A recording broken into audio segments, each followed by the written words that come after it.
হরে কৃষ্ণ বন্ধুরা, আশা করছি আপনারা সবাই ভালো আছেন আর আমরাও খুব ভালো আছি। তো সকাল সকাল প্রতিদিনকার মতো পুজো সেরে নিলাম। আজ যেহেতু সরস্বতী পুজো, তাই সাথে সাথে বাগদেবীরও আরাধনা করে নিলাম। আমাদের কাছে ক্যালেন্ডারে একটি মা সরস্বতীর ছবি আছে, তো আমরা তাতেই বাগদেবীর আরাধনা করে নিয়েছি। তো প্রথমেই মা সরস্বতীকে প্রণাম নিবেদন করলাম। सरस्वती महाभागे विद्ये कमललोचने विश्वरूप विशालाक्षी विद्যাং দেহি নমস্তুতে। তো এই সরস্বতী পুজো এলেই কিন্তু আমার ওই নার্সিং হোস্টেলের কথা খুব মনে পড়ে। যে 4 বছর ওখানে সরস্বতী পুজো পেয়েছিলাম, সেটা কোনোদিনই ভোলার নয়। এবং আমরা সবাই সেই সরস্বতী পুজো এবং পিকনিকের জন্য পুরো বছর ধরে বলতে পারেন ওয়েট করে থাকতাম যে কখন আসবো। আর এই নিয়ে চলতো নানা ধরনের প্ল্যানিং।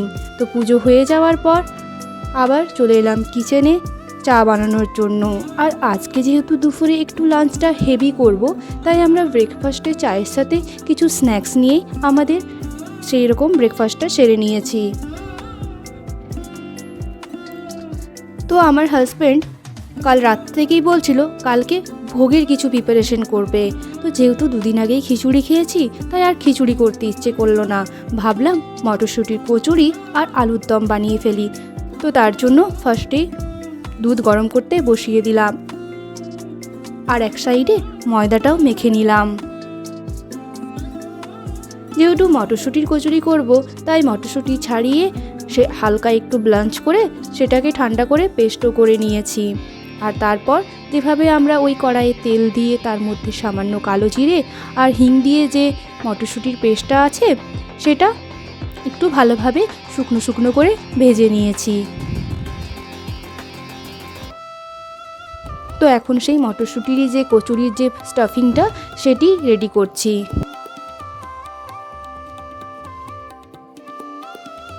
তো আমাদের হোস্টেলে এই সরস্বতী পুজো ঘিরে নানা প্ল্যানিং থাকতো। তার মধ্যে কে কিভাবে সাজবে, কে কিভাবে শাড়ি পরবে, তো সেই রকম। তো সত্যি কথা, সেসব কথা সকাল থেকে খুব মনে পড়ছিল। আর আমার হাজব্যান্ডকেও বলছিলাম যে সত্যি তখন কি ভালোভাবে আমরা সরস্বতী পুজোটা কাটাতাম। তো দেখুন, মটরশুঁটির যে কচুরি স্টাফিংটা সেটা রেডি হয়ে গেছে। আর তারপরে আমি এরই মধ্যে আলুটাও সেদ্ধ করে নিয়েছিলাম আলুর দম বানানোর জন্য। তো তার জন্য একটা মশলা রেডি করে নিচ্ছি। ওই সমস্ত যে রেগুলার মশলা আছে, জিরে গুঁড়ো, ধনে গুঁড়ো, লঙ্কার গুঁড়ো, হলুদ গুঁড়ো, সমস্ত কিছু জল দিয়ে পেস্ট করে নিয়েছি। আর এর সাথে একটু আদাও গ্রেট করে দিয়ে দিয়েছিলাম। আর আলুর দমের জন্য যে আলু সেদ্ধ করে রেখেছিলাম, সেটা আমি খোসা ছাড়িয়ে রেখে দিয়েছি। আর এরই মধ্যে কিন্তু গাজরের হালুয়া আমি বসিয়ে দিয়েছি। এই রেসিপিটি আমার অন্য একটি ভিডিওতে দেওয়া আছে, চাইলে আপনারা চেক আউট করে নিতে পারেন। আর এর সাথে নিয়ে নিয়েছি গোটা গরম মশলা, কাজু বাদাম, কিশমিশ আর পোস্তর একটা পেস্ট, আর তার সাথে টমেটোর একটা পেস্ট। তো প্রথমেই আলুগুলোকে নুন হলুদ মাখিয়ে ভালো করে লাল লাল করে ভেজে নেব।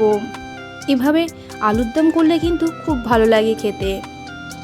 তো আলুগুলো ভালোভাবে লাল লাল করে দেখুন ভাজা হয়ে গেছে।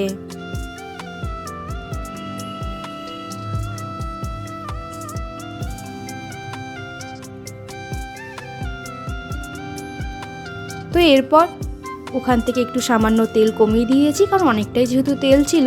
আর কিছুটা একটু তেল রেখে তার মধ্যে দিয়ে দিলাম গোটা গরম মশলা, গোটা জিরে, দারচিনি, এলাচ আর লং এবং গোলমরিচ।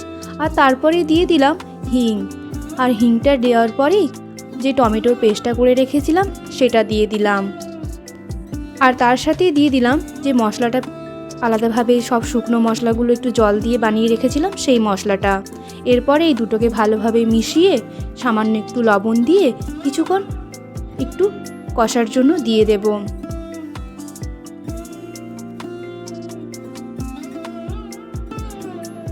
তো মশলাটা থেকে যখন তেল ছেড়ে আসবে, তখন এর মধ্যে দিয়ে দিলাম যে 1 চামচ দই ফেটিয়ে রেখেছিলাম, সেই দইটা 1 চামচ দিলেই হবে, বেশি দেওয়ার দরকার নেই।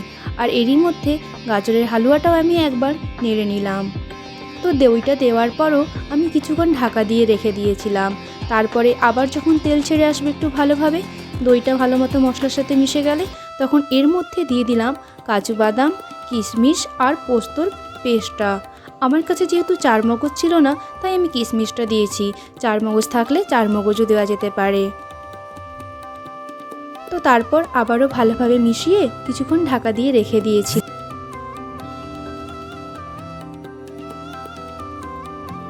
তো এদিকে গাজরের হালুয়াটাও মোটামুটি হয়ে এসছে। তো তার মধ্যে চিনি আর ড্রাই ফ্রুটস দিয়ে আরও ভালোভাবে মিশিয়ে নামানোর আগে সামান্য ঘি দিয়ে নামিয়ে নিলাম। আর এইদিকে আলুর দমের মধ্যে যে মশলাগুলো দিয়েছিলাম সেগুলো সব ভালোভাবে হয়ে যাওয়ার পর যে আলুগুলো ভেজে রেখেছিলাম সেটা দিয়ে দিলাম। আর তারপরে আবারও ভালোভাবে মিশিয়ে আর একটু ফুটে এলেই তার মধ্যে একটু ঘি দিয়ে নামিয়ে ফেলবো। তো আমার আলুর দম কিন্তু রেডি হয়ে গেছে। আর এই আলুর দমটা কিন্তু খেতে সত্যি খুব ভালো হয়েছিল।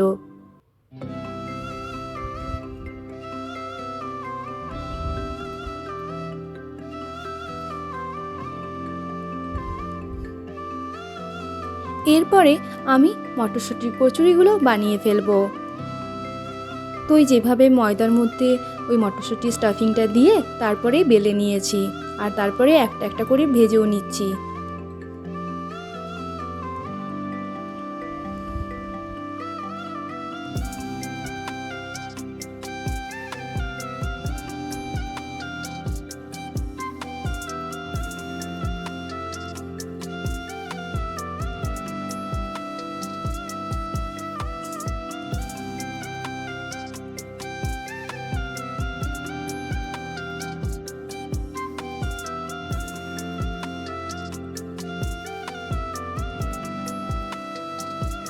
তো এভাবে আমি সব কচুরিগুলোকে এক এক করে ভেজে নেব। তো আমার আজকের লাঞ্চ রেডি হয়ে গেছে। মটরশুঁটির কচুরি, গাজরের হালুয়া আর তার সাথে আলুর দম। তো এরপরে দুজনেই আমরা আমাদের লাঞ্চটা সেরে নেব।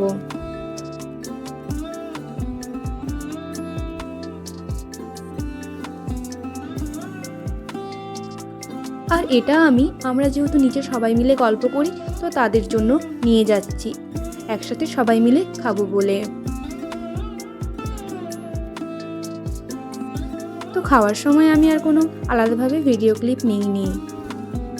তো এরপরে আমরা বেরিয়ে পড়লাম ওয়াকিংয়ের জন্য।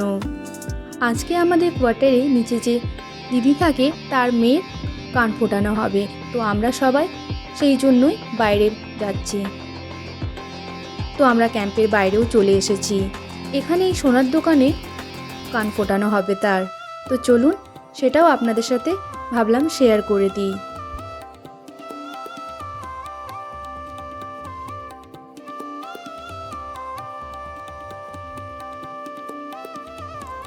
তো আমরা সবাই মিলেই চলে এসেছি সেই সোনার দোকানের সামনে। তো ওই দিদি সবাইকে নিয়ে যেতে চেয়েছিল। আমরা বললাম যে তুমি আর দাদা মিলেই চলে যাও, কিন্তু সে তো না, সবাই মিলেই যেতে হবে। তো সেই জন্য সবাই মিলেই চলে এলাম। তো বাচ্চাটাকে বলা হয়েছে যে সে যদি কান ফুটিয়ে নেওয়া হয় তাহলে তাকে অনেকগুলো কিন্ডার জয় দেওয়া হবে। তো সে প্রথমে প্রচুর আনন্দে ছিল যে অনেকগুলো কিন্ডার জয় পাবে বলে। আর তারপরে কান ফোটানোর সময় সে ভালোই মতোই ভয় পেয়েছিল, তবে হ্যাঁ, খুব জোরে কান্নাকাটি সে করেনি।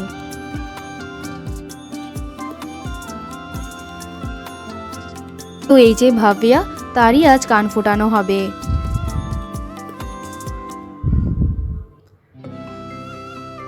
তো সেই জন্য কানের যেখানে আর কি ফোটানো হবে সেই জায়গার পয়েন্টটা ওই দাদা বললেন করে দিতে। তো তার মা সেটাই এখন করে দিচ্ছে।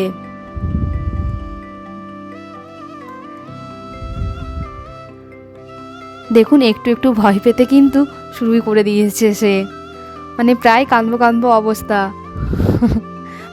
এখন আর তার কিন্ডার জয়ও চায় না।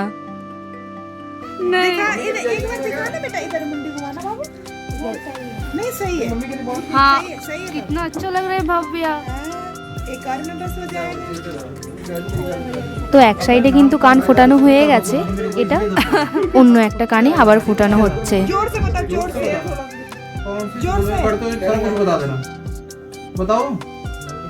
बताओ फिर, नहीं तो दर्द होगा, नहीं बताया तो हो गया। बताओ क्या नाम है? कोई भी नहीं, एक भी मेरी बेटी अरे बहुत सही। बहादुर बच्ची है। बाद में रोने लगी।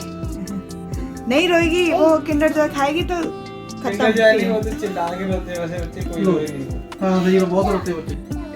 वैसे তো ব্যাস কান ফোটানোর পর এরপরে তার মায়ের কাছে তার আদর নেওয়ার পালা।